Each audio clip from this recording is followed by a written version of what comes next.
नमस्कार, प्रणाम, स्वागत करती हूँ अपने YouTube चैनल दीपिका पंडित ऑफिशियल पर। आज मैं फिर से आप लोगों के लिए एक बहुत ही सुंदर, बहुत ही मज़ेदार कहरा हुआ नाच गीत लेके आई हूँ। अगर आप लोगों को अच्छा लगे तो अपना प्यार दुलार आशीर्वाद ज़रूर देना और वीडियो आप लोग स्किप करके बिल्कुल मत देखिए, क्योंकि आप लोग फुल वॉच में देखेंगे तभी वीडियो का आनंद ले पाएंगे। आप लोग ऐसे ही सपोर्ट देते रहें, अपना प्यार दुलार आशीर्वाद बनाए रखें और कमेंट में बताना गाना कैसा लगा।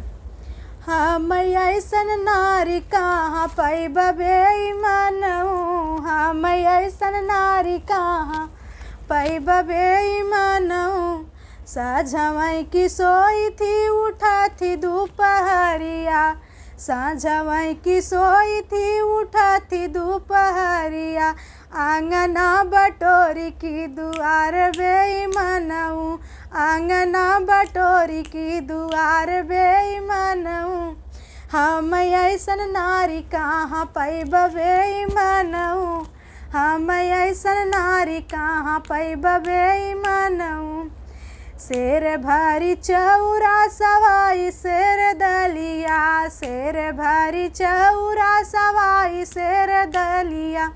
खिचड़ी बनाई की बखीर बेईमानऊ, खिचड़ी बनाई की बखीर बेईमानऊ। हम ऐसन नारी कहाँ पैब बेईमानऊ, हम ऐसन नारी कहाँ पैब बेईमानऊ। साझवई की सोई थी उठा थी दोपहरिया, आंगना बटोरी की दुआर बेईमानऊ, आंगना बटोरी की दुआर बेईमानऊ। शेर भरी जोन्हरी सवाई शेर गेहुआ, शेर भरी जोन्हरी सवाई शेर गेहुआ। मोटी रोटी पोई की पतील बेईमानऊ, मोटी रोटी पोई की पतील बेईमानऊ।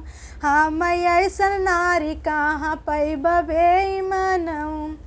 बनई चुनई जब निकले बहरवा, खाब की कुली खाई नाई बेईमानऊ।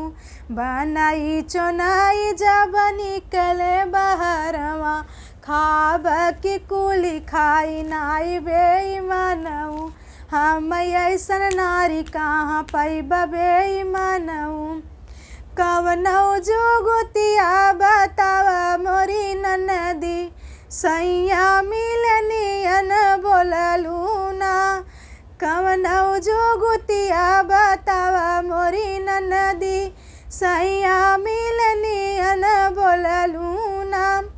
लोटवा के पनिया गरम कैदा भौजी, गर्ज पड़े भैया बोली है ना। गटर गटर पनिया जे पी लगे नदी, तब न बोलैया न बोललू ना। गटर गटर पनिया जे पी लगे नदी, तब न बोलैया न बोललू ना। दलिया में नुनवा चटक कैदा भौजी, दलिया में नुनवा चटक कैदा भौजी, गर्ज पड़े भैया बोली है ना। बड़ा बड़ा कवरा जे खाई लगे नदी, तब न बोलैया न बोललू ना। कटवा के सजिया लगावा मोरी भौजी, कटवा के सजिया लगावा मोरी भौजी, गर्ज पड़े भैया बोली है ना। उलट पुलट सजिया जे सोई लगे नदी, तब न बोलैया न बोललू ना। लैके लुगरिया निकर जा तू भौजी, गर्ज पड़े भैया बोली है ना। ठीक दोपहरिया कहाँ जाबू धनिया, धूप लगे कुमिला भूना। ठीक दोपहरिया कहाँ जाबू धनिया, धूप लगे कुमिला भूना।